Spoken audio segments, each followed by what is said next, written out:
Hello.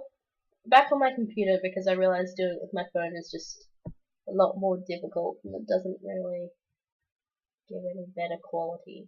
So I just decided to read another one of my spanking fiction story things, called Ingrid. And you don't really need much more of a backstory, so let's just jump right in. Here we go.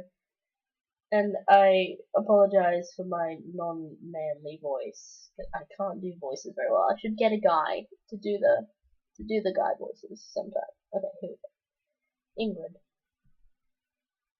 He found her just as he'd instructed, lying face down upon her bed, arms folded, face buried in the crook of her elbows, panty clad behind plainly visible. This pleased him greatly, for this reinforced the notion that his discipline had had some effect. He doubted he'd have the patience to deal with a girl who made conscious effort to displease him. His child really did try, though it wasn't oft she succeeded. As he entered the room, he noticed her pajama bottoms. In an effort at haste, they had been flung clumsily and now hung over her floor lamp.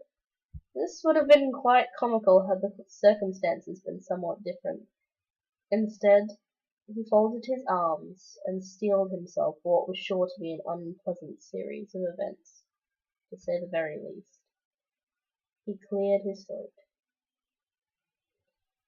Ingrid, he spoke, in the same tone he always used in these situations. Her response to this was to release a small, pained moan and to bury her tear-streaked face further into the pillow. Ingrid, look at me. Now, he said calmly. He saw the girl bristle visibly as she heard these words, but she turned her head so that he could see the entirety of her face. "Hello, sir," she said, dolefully, avoiding his eyes. "Hello, child," he said. "Do you care to explain yourself?" "No," she said, mournfully, and cringed when his brow rose. "Do I have to explain it, sir? You already know what happened." "Don't make me ask again, child." The girl exhaled and began to chew on her lip. "I was in the shop, the bookshop, and I was looking, and—" Here the bed springs gave a gentle groan as he sat next to her. "Go on," he said.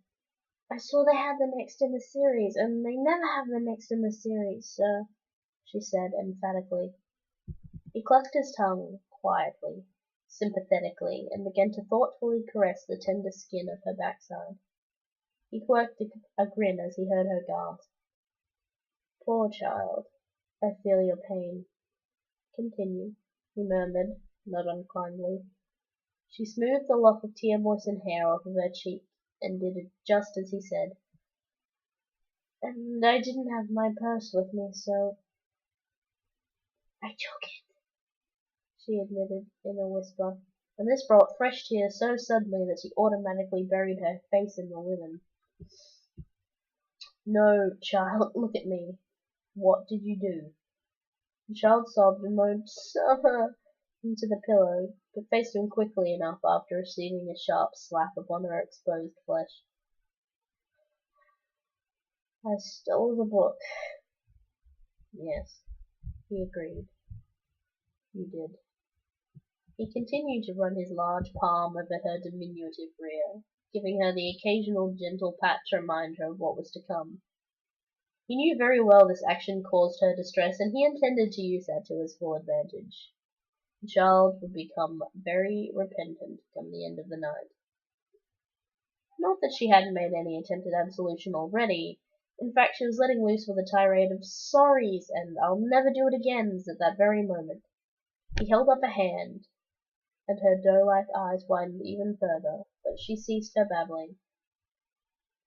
The child always seemed to lose control over her speech in these situations.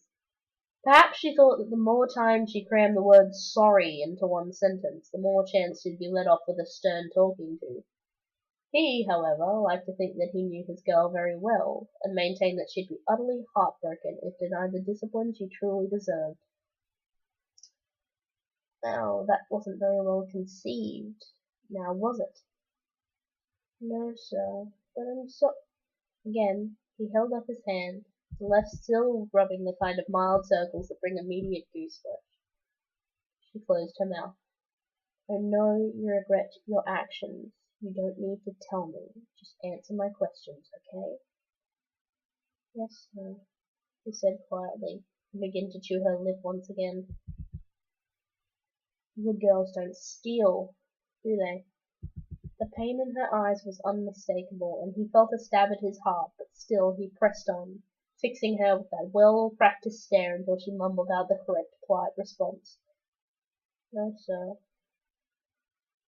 So what does that make you? Hmm? The child gave an audible sob. Bad girl. Bad girl. Every part of her that didn't already appear so seemed to deflate even further into the mattress. Wrong, child. You know that isn't so. There's a big difference between you and something bad. I know you know it. So what are you? A thief? She tried. Yes, Ingrid, you are. And how do we remedy this? We'll never do it again, sir, I promise. Ingrid, I'm aware of that fact already. Oh, she said, and gave an uncomfortable squirm. He cleared his throat again, a warning signal to let the child know that she had exactly 3.4 seconds before he bypassed all the necessary banter and walloped her like she deserved. The girl groaned. Send me to bed early? She tried. He raised an eyebrow, and that hopeful smile dropped at once from her lips. Me, she said. Oh, sir, please don't. I can't. Yes, child. You will be spanked. I fear I've been remiss in your discipline if the thought of taking something that didn't belong to you even crossed your mind. He withdrew his hand from her backside, and she gasped again at the removal of contact, and once more as she suffered another single stinging blow to her very accessible cheeks. Come here, Ingrid. Now. Hope you enjoyed, and have a good rest of your week.